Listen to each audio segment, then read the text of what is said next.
Bem-vindo a mais um vídeo. Hoje estou numa área da casa que não é bem a minha zona, esta é mais a zona do Hugo. Isto porque eu vou ter uma conversa com ele, de seguida, sobre investimentos que nós fizemos na casa e que achamos que podem valer a pena. Inicialmente este vídeo seria uma segunda parte do vídeo que eu fiz com a tour pela casa. Se não tiveres visto, deixa aqui assim em cima o cartão para depois veres. No entanto, eu durante o vídeo da casa fui falando e falei mais até do que estava à espera. E depois, quando fiz a edição do vídeo, achei que juntar esta segunda parte com a conversa com o Hugo ia tornar o vídeo muito longo e depois acabava por ser cansativo de se ver. Então decidi tornar esta segunda parte autónoma, torná-lo um vídeo por ele só, porque acho que também poderá ser realmente interessante, principalmente ou para quem está a pensar remodelar a casa ou então eventualmente para quem está também a pensar em construir casa como nós fizemos. E então é essa conversa que eu te deixo já de seguida sobre investimentos que fizemos na casa que tornaram a casa mais sustentável, mas também que nos ajudam a economizar alguma coisa. Temos novamente o Hugo como convidado, isto porque já passou um ano e alguns meses desde que estamos a morar aqui em casa. Eu acho que faz sentido termos aqui assim um momento de balanço. É verdade que já o fizemos quase logo após a nossa mudança e eu deixo aqui assim em cima o cartão, caso queiras ver esse vídeo em que fizemos, que foi um vídeo de primeiras impressões sobre como era morar na casa, mas agora que já passou este tempo todo, em que nós já estamos aqui confortáveis, digamos assim, há algum tempo, achei que seria importante não só fazermos o balanço disso, mas também falarmos um pouco sobre investimentos que fizemos na casa e que são importantes ou que nos parecem que realmente são bons investimentos. E então, Hugo, um ano e meio depois, ou um ano e alguns meses depois, este foi um longo caminho. Foi. Desde que descobrimos o terreno até que conseguimos efetivamente ter a casa construída e acabada, foi algum tempo que passou e foi algum tempo assim que não podemos dizer que foi um caminho cheio de pedras, não foi, mas foi um bocadinho complicado. Sim, teve momentos complicados. E o que é que tu achas de tudo? O que é que foi mais complicado? Pronto, o mais complicado na realidade foi durante a construção, para mim. A relação às vezes com o construtor pode ser um pouco mais tensa e são momentos que... Se bem que nós tivemos uma relação positiva com ele. Sim, muito positiva. A determinada altura aquilo andou ali um pouco tremido, mas nada de demasiado grave. Sim. Resolveu-se. Mas foi uma das situações mais chatas. E depois aos tempos que tudo demora a construir. Certo. Hoje vem uma equipa, sim, amanhã vem outra e depois estamos 2 semanas à espera que venha outra. A falta de mão de obra nota-se muito, ou notou-se muito, pelo menos enquanto a casa estava a ser construída. Isso notou-se muito. Para mim, no entanto, a burocracia continua a ser o pior. Eu nem queria entrar por aí. Vamos esquecer dessa parte, não é? A burocracia, nós ainda estamos à espera do que já não é a licença de utilização, é uma taxa que se paga. Agora tivemos há coisa de uma semana uma situação curiosa, que isto demorou tanto tempo eles a reverem a documentação, que entretanto mudou o formulário do INE. Exatamente. Tivemos que o submeter outra vez. Mudou o termo de responsabilidade do... Também mudou, exatamente, ou seja, foram 3 documentos que nós fornecemos corretamente quando demos entrada dos papéis finais. Exatamente. Entretanto, eles demoram tanto tempo a rever aquilo que quando foi para dar a aprovação os documentos já não estavam válidos. Inclusive a certidão predial. Sim, sim, pronto, é verdade. E isto é frustrante porque, ou seja, o erro é deles e nós tivemos novamente que parar Sim, e o simplex da habitação prometia celeridade nos processos e a verdade é que parece que ainda atrasa mais tudo isso. Mas pronto, em termos de balanço final, podemos dizer que realmente é muito positivo. Continuamos muito satisfeitos com a nossa decisão e com esta aventura que foi o construir uma casa. Continuamos mesmo muito satisfeitos com isso. Deixando isso de lado, porque já falámos em alguns vídeos bastante sobre este assunto, eu acho que será realmente importante falarmos então de investimentos que fizemos, que foram eventualmente um pouco mais avultados em algumas situações, mas que achamos que valem a pena e que são investimentos que se vão pagar, digamos assim, ao longo do tempo. O primeiro será, acho eu, daqueles que fizemos, o que eu gostava mais de falar serão os painéis solares, que acho que realmente é um daqueles investimentos que com o tempo compensa o investimento inicial que se foi feito. Sim, os painéis solares é daqueles investimentos que nos saiu muito caro, por inexperiência nossa. Um pouquinho, sim. E aqui eu posso falar de valores, é assim, nós tínhamos uma proposta do construtor para pôr os painéis solares que era à volta dos 9.000 euros e estávamos a falar de 4 painéis solares, sim, mais ou menos, sem bateria, ou seja, era totalmente descabido. Entretanto procurámos, foi difícil encontrar eletricistas que fizessem a montagem, não é? Exatamente. Chegámos a ter uma proposta, quase que tivemos que andar atrás deles, adjudicámos a proposta e o homem nunca apareceu. Nunca nos disse nada. Foi muito complicado, tentámos vários, até que numa visita ao Leroy percebemos que eles tinham painéis solares. E faziam a instalação também. E faziam a instalação, que é muito importante. E foi através do Leroy que instalámos aqui os painéis solares. Foi um orçamento, aliás, foi uma instalação à volta de 10.000 euros.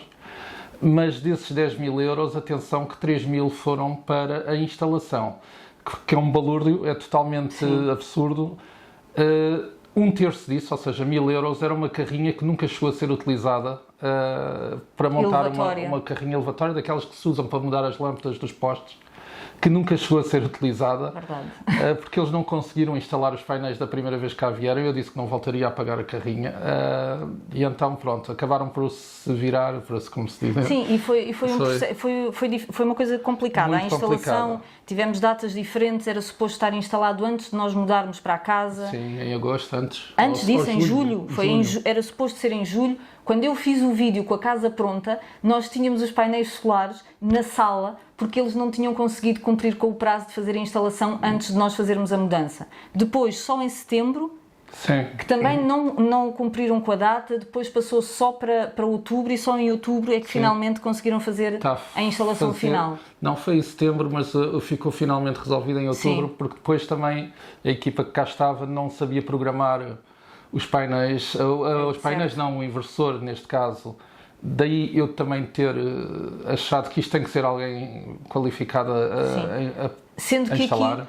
Aqui, nós não trabalhamos diretamente, ou seja, é o Leroy que faz a venda do serviço, mas depois o Leroy subcontrata empresas.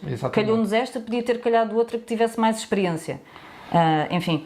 Mas pronto, as coisas resolveram-se ao fim do mês, ou seja, estamos em outubro, está a fazer precisamente um ano que os painéis estão operacionais a 100%. Como eu estava a dizer... Quantos painéis é que nós temos? Nós temos 12 painéis, ou seja, nós temos um telhado de 4 águas, daqueles que têm 4 vertentes. Isso é, na minha opinião, esteticamente mais bonito, mas para os painéis não é tão útil porque...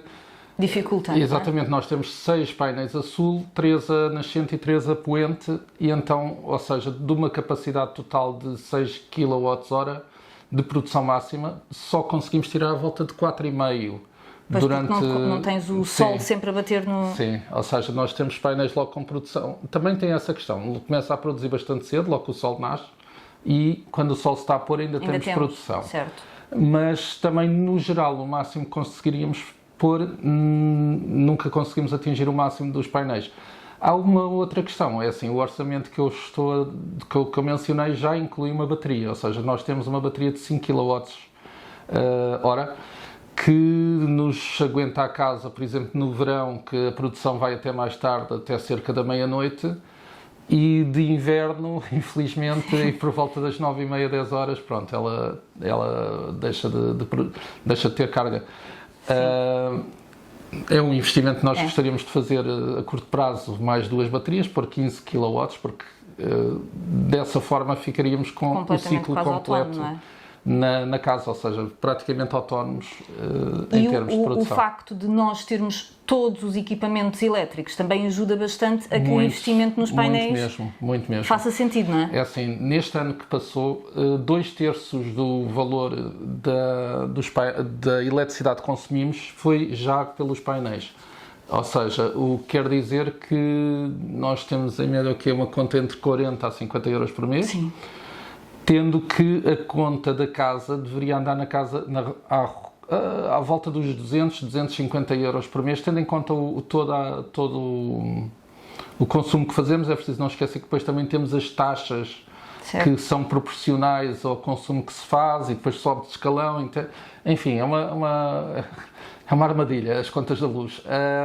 E desta forma nós conseguimos manter as coisas à volta dos 40, entre 40 a 50. Não esquecendo que todos os equipamentos são elétricos, os stores são elétricos, a placa é elétrica, as tomadas. Os interruptores têm luz também, não temos gás, ou seja, fomos buscar esse valor do gás.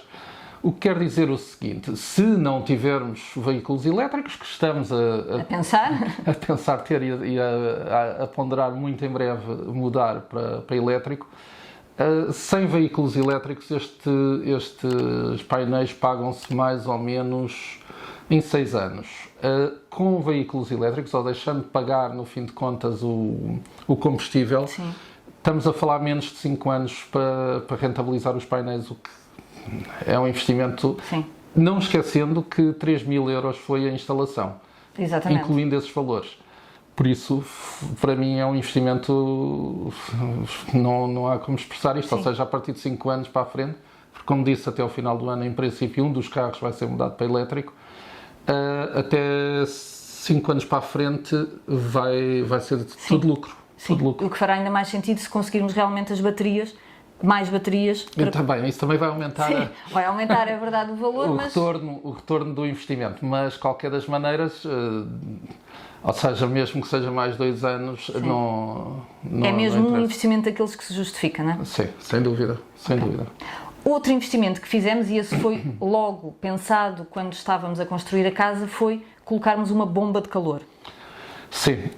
Fala-me das vantagens de termos bomba de calor. Ora bem, é obrigatório hoje em dia na legislação ter energias renováveis. Pode ser painéis fotovoltaicos ou podem ser aqueles da água, que eu não me lembro o nome, que tem depósito. Que está no telhado, que tem um depósito e que aquece a água diretamente. O nosso projeto inicial foi feito com um desses depósitos de água no telhado e tudo mais. Mas, na realidade, nós podemos optar por uma solução, no meu caso, ou no nosso caso, Sim. muito mais eficiente, que é, sem dúvida, a bomba de calor. A bomba de calor gasta à volta de 40 watts, salvo erro, 40, 50, uma coisa assim por mês. É totalmente, enfim, depende da utilização de cada um, obviamente, não é? Mas aqui na casa, estamos a falar à volta de 10 euros por mês de consumo de energia. Enfim, no nosso caso, inclusive, não pagamos mais por ter a bomba de calor, ou seja, falámos que o construtor, Sim. em vez de pôr os painéis, colocou-se a bomba de calor. É uma bomba de calor de 300 litros, dá perfeitamente para tudo. Nunca senti uma falha. Em casa. E é muito mais rápido a aquecer a água do que, por exemplo, quando nós estávamos na outra casa, que a água ficasse quente. A água está sempre disponível, está sempre quente, Sim. ou seja, o tempo também se poupa em água, nesse caso. Certo. Na outra casa nós tínhamos caldeira. Isso bastante na conta da água também. Sim, na outra casa tínhamos caldeira e aqui, no fim de contas, temos um depósito de água quente sempre disponível. Sim. O que quer dizer que 30 segundos, mais ou menos, depois de abrir a torneira da água, isto no primeiro andar, que é onde está mais longe, sai água quente, sempre a uma temperatura muito estável. É assim, é daqueles investimentos que vale a pena, nem há grande coisa a falar. A única questão será o espaço que a bomba em si ocupa e que eventualmente nem todas as casas conseguem ter uma bomba tão grande como nós temos neste caso. Nós temos uma casa, chamemos-lhe a casa das máquinas, Sim. Que é onde está a bomba de calor e no teto está a VMC. Por acaso não falámos da VMC, mas pronto, também é uma situação interessante em casas no género da nossa, ou seja, que são construídas em LSF e que por serem totalmente estanques, precisam que haja troca de ar, ou seja, porque tendo sempre as janelas fechadas, a casa está efetivamente totalmente estanque, é necessário que haja uma troca de ar para que depois não haja bolor, não haja umidades, Sim. esse tipo de coisas. E então foi colocada uma VMC, em todas as divisões da casa nós temos uma saídazinha de ar, temos é isso que se chama, uma saída de ar? Sim. Temos nas zonas úmidas, cozinhas, casas Sim. de banho, tem aí puxa o ar. Certo. E nos quartos, salas, zonas comuns, manda ar renovado. O que é que a VMC faz? É ir buscar ar à rua e mandar ar para fora, certo? Sim, faz uma circulação forçada de ar dentro da casa de forma a não criar umidades. Sim. E isso também foi-nos indicado pelo construtor e fez-nos todo o sentido que isso acontecesse, apesar de nós gostarmos de abrir janelas e isso tudo, mas... Esse equipamento custou à volta de 5 mil euros, não é uma coisa, entre 4 e 5 mil euros, não é uma coisa propriamente barata. Está escondida, portanto, aí não há problemas propriamente de espaço, que ela está escondida dentro do teto? Mas a longo prazo, se formos a ver as condições em que se mantém a casa, e faz todo sentido. Sim, e mesmo quando estamos na casa de banho, o vapor desaparece muito mais rápido, nota-se isso, que desaparece muito mais rápido por termos a VMC a funcionar. Sim. Ok. Então, outro investimento que nós achamos que é importante e que fizemos já mais foi em junho que nós colocámos a relva.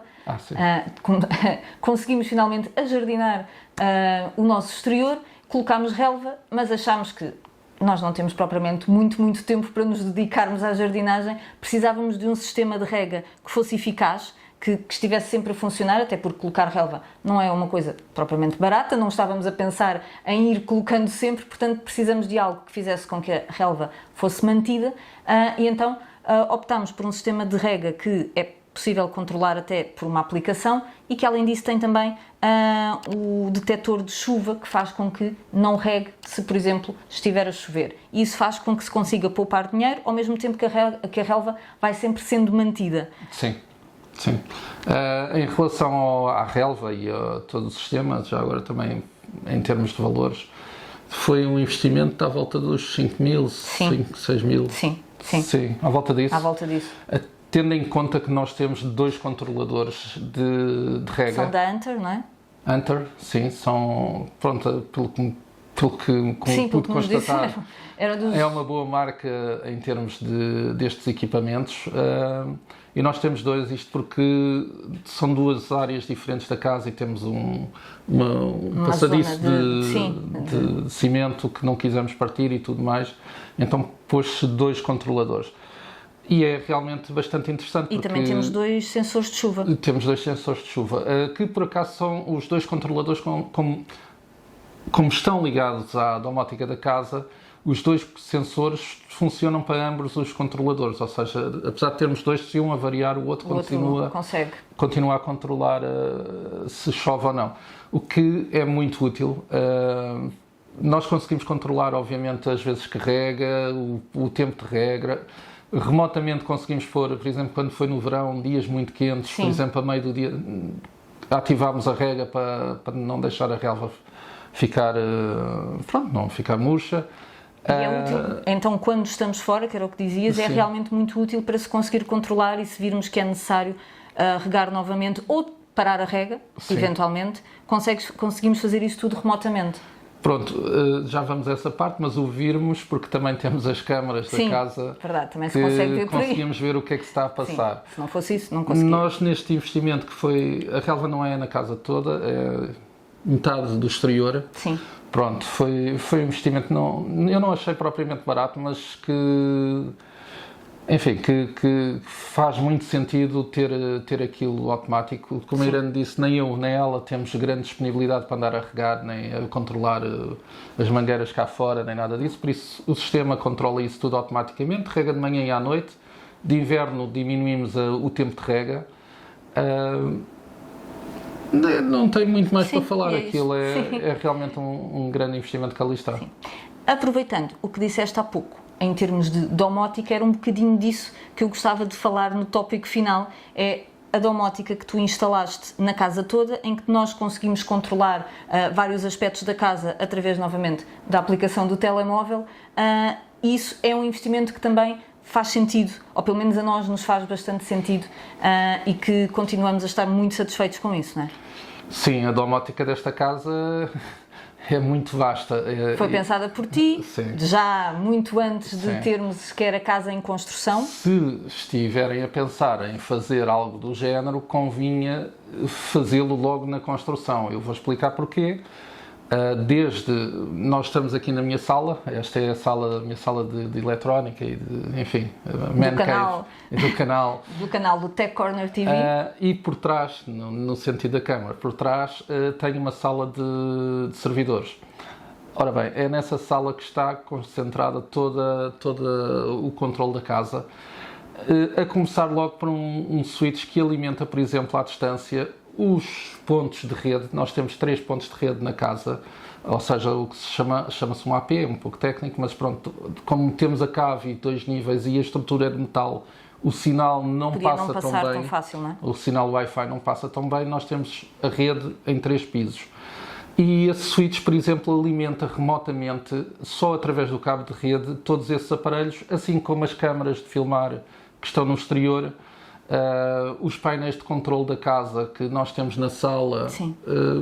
Era suposto ter aqui e pronto, mas está, os cabos estão por aí. Só na sala. Os cabos estão por aí, já estão postos, e são uns paineizinhos cá na parede para controlar, para ver as coisas, além de se poder controlar no telemóvel. Enfim, tudo isso tem que ser pensado um bocadinho antes, porque depois andar a arrebentar paredes, por exemplo, a fazer isto, ou só confiar em Wi-Fi Wi-Fi para controle, às vezes não é tão bom. E, por exemplo, no caso dos APs, o que faz sentido é mesmo ter um cabo e depois o AP é que passa o Wi-Fi. Por isso é assim, tudo está montado. Nós ainda não está a operar com uma situaçãozinha que se chama Home Assistant, faz com que o controle esteja cá todo dentro de casa, não esteja na internet, que é uma questão de privacidade que me preocupa um pouco e que vai ser resolvida a curto prazo. Mas desde a temperatura das casas, os sensores para o alarme... Temos os sensores de alarme, temos sensores de temperatura em todas as divisões, os stores, as luzes, o jardim, no fim de contas, sim, que também está. As câmaras, a porta de entrada, enfim, tudo isso está interligado a um sistema que nós podemos controlar. E como a Irene estava a dizer, tem muitas coisas úteis. Por exemplo, quando estamos de férias, os gestores levantam para dar luz à casa e não ficar aquele abafado. Apesar de termos a VMC que renova o ar, mas pronto, é sempre bom ter luz. E automaticamente todos os dias a casa fecha. Ao final do dia, fecha todos os stores automaticamente. Sim. Isto é uma das situações... Sendo que podemos indicar que determinado store baixe a 1 hora e os outros todos, por exemplo, baixem a outra hora. Sim, é tudo configurável à medida. Se alguém entrar dentro de casa, imediatamente é alertado no telemóvel que determinada porta ou janela foi aberta. Enfim, isso tudo é controlável, obviamente. O alarme, inclusive, está ligado ao resto, e temos as câmaras que detectam pessoas a andar dentro do terreno e automaticamente também notificam. No geral, este equipamento todo, eu nem sei quantos interruptores temos, porque todos os interruptores que nós temos na casa são os smart, aqueles interruptores que podem ser controlados. Ou seja, todos os interruptores estão ligados por Wi-Fi? Ao Wi-Fi ou Zigbee, que é uma outra tecnologia que acaba por ser também sem fios. Aliás, os interruptores são todos Zigbee, praticamente, e isso é muito interessante porque se permite fazer várias coisas. Eu, por exemplo, tenho aqui um interruptor que me liga a luz das escadas, que nós estamos na cave, certo. E quando saio aqui à noite, às vezes às 2, 3 da manhã, para não ir aqui com zonas escuras pelo meio, automaticamente me ligo esta luz e a luz das escadas sem que tenha passado fios para lá. Ou seja, tenho um interruptor aqui que está ligado ao Wi-Fi e que despoleta estas duas situações. No nosso quarto, por exemplo, temos a situação da cama em que temos as luzes de apoio na cama, em que ligamos na entrada do quarto sem que exista fios diretos para lá. Enfim, há várias coisas. Podemos desligar quando estamos na cama, podemos desligar tanto a de cima como as de lado. Na realidade, com qualquer interruptor aqui na cave, eu poderia estar a ligar qualquer luz da casa sem que haja fios para lá. E o mesmo se pode fazer através da aplicação? Da aplicação, se estivermos no sofá, por exemplo, à noite e queremos ver um filme e não nos quisermos levantar para ir desligar as luzes de cima, facilmente a aplicação conseguimos fazer isso também. Portanto, traz estas pequenas vantagens, não é? Sim. Estes pequenos benefícios. A gente já anda pouco. De preguiçosos. Já andamos pouco e isso ajuda mais ainda. É verdade, sim. Não sei se tens mais algum investimento na casa que queiras falar. Eu penso que estes seriam os mais importantes. Sim. que acho que realmente nós achamos que fazem sentido e que estamos mesmo satisfeitos com eles, porque a longo prazo, ou seja, foram coisas que foram pensadas com muito tempo, mas que agora, depois deste tempo de estarmos na casa, achamos que realmente fizeram sentido, que são coisas que efetivamente foram bem pensadas e que fizeram sentido terem sido aplicadas na casa. Espero que tenhas gostado de mais um vídeo, espero que tenhas gostado de acompanhar a tour pela casa, mas também esta nossa pequena conversa aqui sobre os investimentos que fizemos. E sim, não te esqueças, faz um like e deixa um comentário para eu saber a tua opinião. E se fores nova ou novo aqui no canal, não deixes de o subscrever. Obrigada mais uma vez pela tua companhia e até ao próximo vídeo. Beijinhos!